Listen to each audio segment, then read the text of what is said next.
Hey guys, it's Amy with Lulu Bean Designs. I am going to finally do that bow tutorial that I have been promising y'all. So I thought I would just hop on here and do it live for you. I'm not using StreamYard, so let me just make sure that y'all can see. Okay. Oh, you can probably see too much. You can see some of the mess in my craft room. Okay, so actually let me lower this camera down. That's going to be too high. Hang on a second. Let me let it adjust. I want y'all to be able to see. Oh, there's such a delay. If you're watching, say hey and tell me what you're doing today. Okay, well, I didn't think it would be that far away, so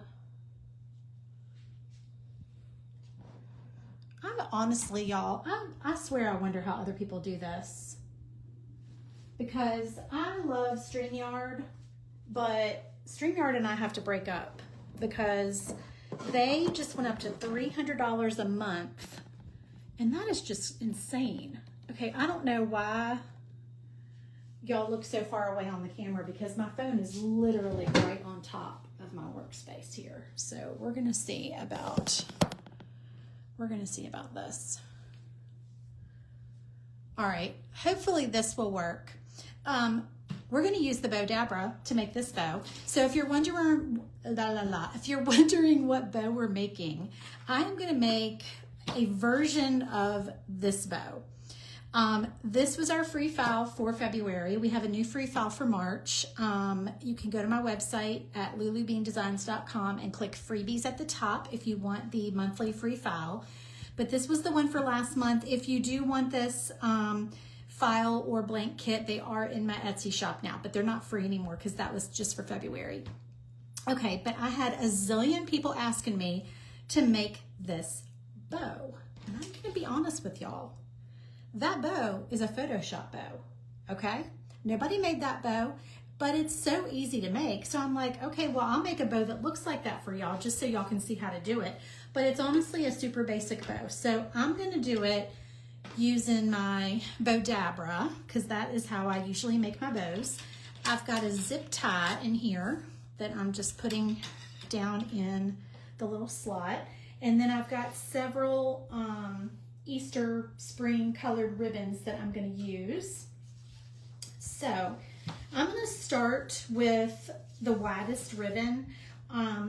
This one is 2.5 inches wide, and I've cut it to be about, I think this big one is about 38 inches is what I cut it to be.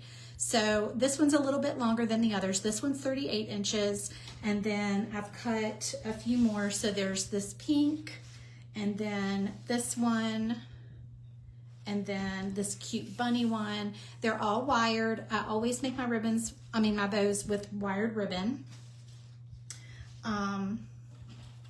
But anyway, yeah, the big ribbon in the back is about 38 inches. The rest of these are about 36. I think I actually cut the bunny one a little bit shorter because it's going to go in the front. This one's like 34 inches.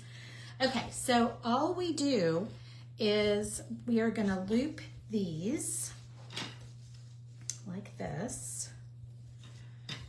And don't pay attention to the fact that some of my ribbons have been glued together, because I'm running out of spring ribbon and I am just making do with what I have so I can show you guys this tutorial. So I did hot glue some ribbons together. I improvised today just so I had enough of the pretty ribbon I really wanted to show y'all. Okay, so you want all of the pretty front of your ribbon to be in the front. So if your ribbon is not two-sided, which this one is not, you're going to want to twist it. You would twist it right here to get it to so you can see the pretty front of your ribbon. Okay, so a loop on each side and our tails down here. So that's our first ribbon. And hey Cindy, I'm glad you're excited. I feel like I'm not really showing y'all anything very interesting. This is just very basic, but I just figured I'd go ahead and do it. So, okay, so the second one I'm gonna use is this kind of khaki buffalo check. So same thing, I'm just taking it, I haven't trimmed my ends yet. I'm gonna do that at the end. So I'm just looping it like this, and then I'm looping it again, and see where I hot glued it? So let's try to hide that. Let's actually, I'm not really gonna use this bow. I'm probably gonna take it apart so I can reuse this ribbon, but I just wanted to show y'all. All right, that way it's in the back. And then twist it and then put it down this way. And I'm just kind of making it so they are even on both sides. And my tails go down towards the bottom. And they don't have to be exactly even because we are gonna trim these tails. All right, so that's our second one. You can do this without a Bowdabra, but I just really like the Bowdabra because it's hands-free and it's just easier to, you know, keep everything secure while you're working with your ribbon.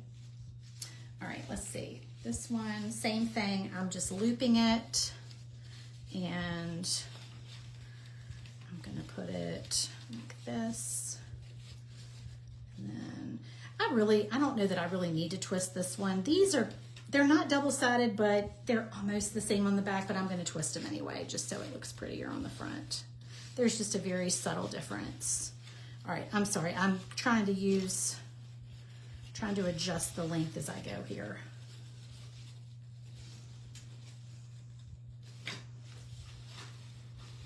All right, so I pushed that one down, and then I did need to twist that. Okay, so see how it's just crisscrossed, and then don't worry about fluffing it or anything yet. I don't know how to make bows, so any help is much appreciated. Oh, well, you are so welcome. I don't make a lot of bows. I do a lot of the beaded door hanger, you know, the beaded hangers. Okay, this one is going to confuse my brain for a minute because the bunnies can't be upside down.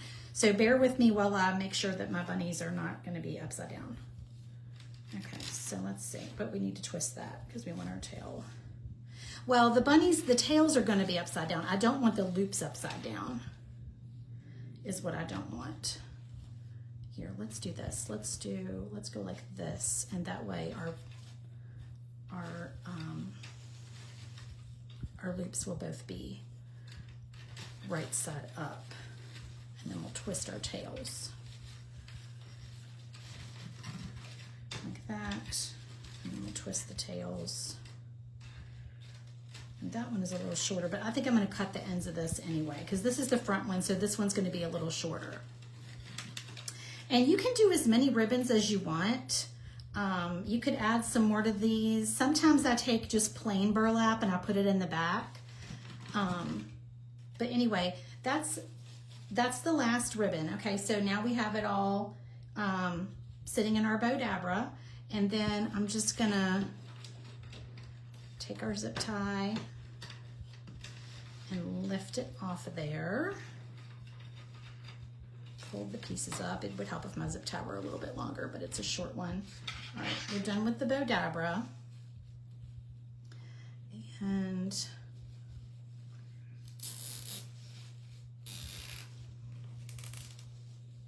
I'm just gonna pull that as tight as I can get it. And then I'm gonna snip the end of that zip tie off. Okay, so this is what we've got now. So now I'm gonna do a little fluffing. We're just gonna take, this is why you want wired ribbon, so that you can fluff it up really nice and get all the pieces looking pretty. If I had more of the light pink, I would have put another loop of the light pink at the bottom because I think that would have been really pretty. But y'all, I'm literally out of like all of my spring ribbon already because I left a lot of it in Virginia. So that's why I don't have a whole lot left. All right, so that's basically what we have to work with right there. And then I'm gonna just flag my ends. So let me get them even first.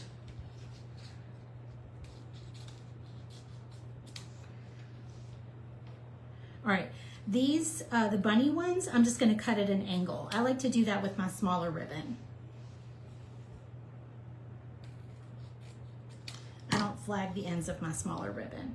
Okay, now all the others, I'm gonna flag the ends. So I'm gonna take them and put the open sides together like that. And then I'm gonna cut at an angle towards the edge, just like that. So see, now you got a flagged edge.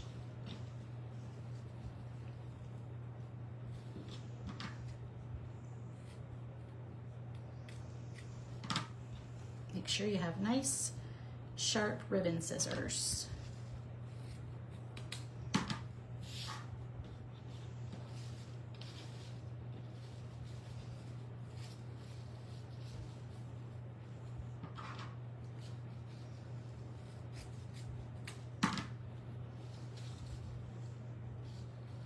I hope y'all can see what I'm doing on the camera.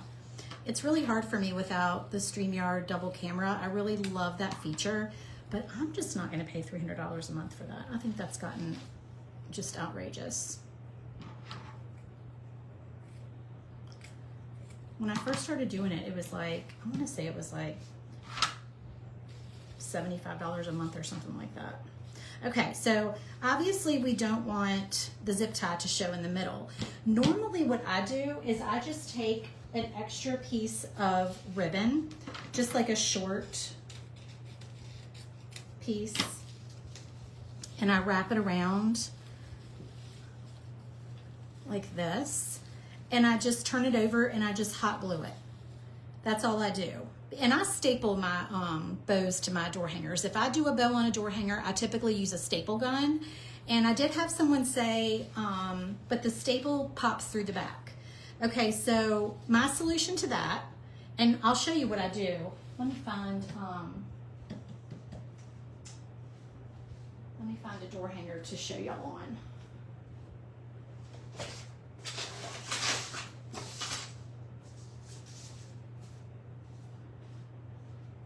So what I do is I just, like, here's the top, here's the holes. If I want, usually I try to put them kind of over to the side. So I just stick it over on the side, and then I take my staple gun, which I thought was in my craft room. Here it is.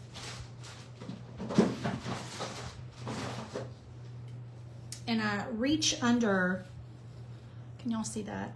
And I reach under and I staple it inside the loops of the back ribbon. Okay, staple, staple. Now, you will have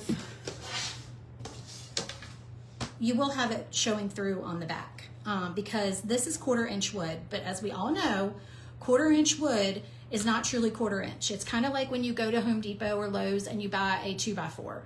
A 2x4 is not 2 inches by 4 inches. We all know that as well. In the woodworking door hanger world, we know that that is not the actual width. It's a little teeny bit less than that. So it's gonna stick out the back. So the thing that I do for that typically is you can cut a little piece of wood, like a rectangle.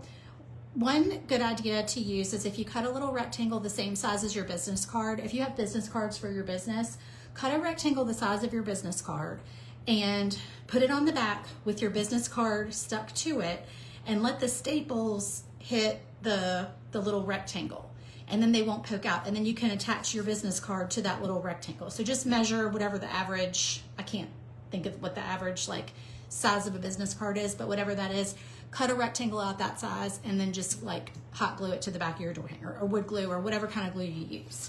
Okay, so that's what I do for those. But for this bow, y'all were asking about the twine that wrapped around the middle. Okay, so I've got this jute twine that was in the picture. This is the picture in question that we were looking at. So this looks like pretty thick jute twine. I do have this. I have this macrame cording that I use for the little, what are they called? The car charms, the monogram car charms. But I'm just gonna use this because this is the right color for what I'm, thinking that I wanna do. So what I'm gonna do is just, and you could either tie it or hot glue it, but I'm just gonna tie it.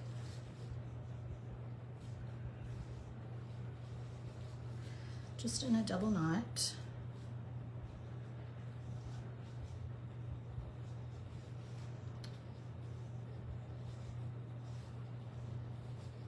Get in there, my end is frayed.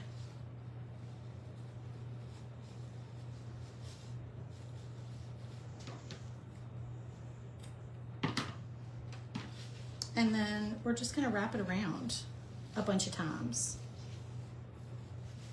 You can just get a bunch of this.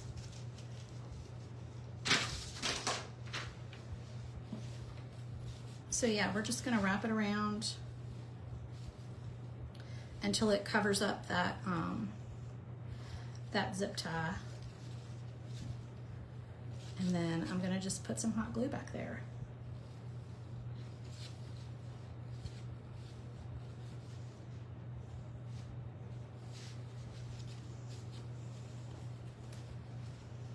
So just like that, and then I would just cut this, and then I unplugged my hot glue. I had it plugged in a little bit ago, but I unplugged it. So anyway, I would just put a dab of hot glue back there, and then you've got your, and then, you know, you might want to make it a little neater than I did. I didn't like make it super neat, but anyway. And then of course you're gonna wanna fluff again, because I kinda got my bow all squashed. But yeah, you just kind of fluff it, make it look pretty. So that's it, y'all. That's all you do to do the little twine bow. All right, well, I hope that was helpful. Let me know if y'all have any questions, and I hope you have a great week. I will talk to y'all again soon. Bye.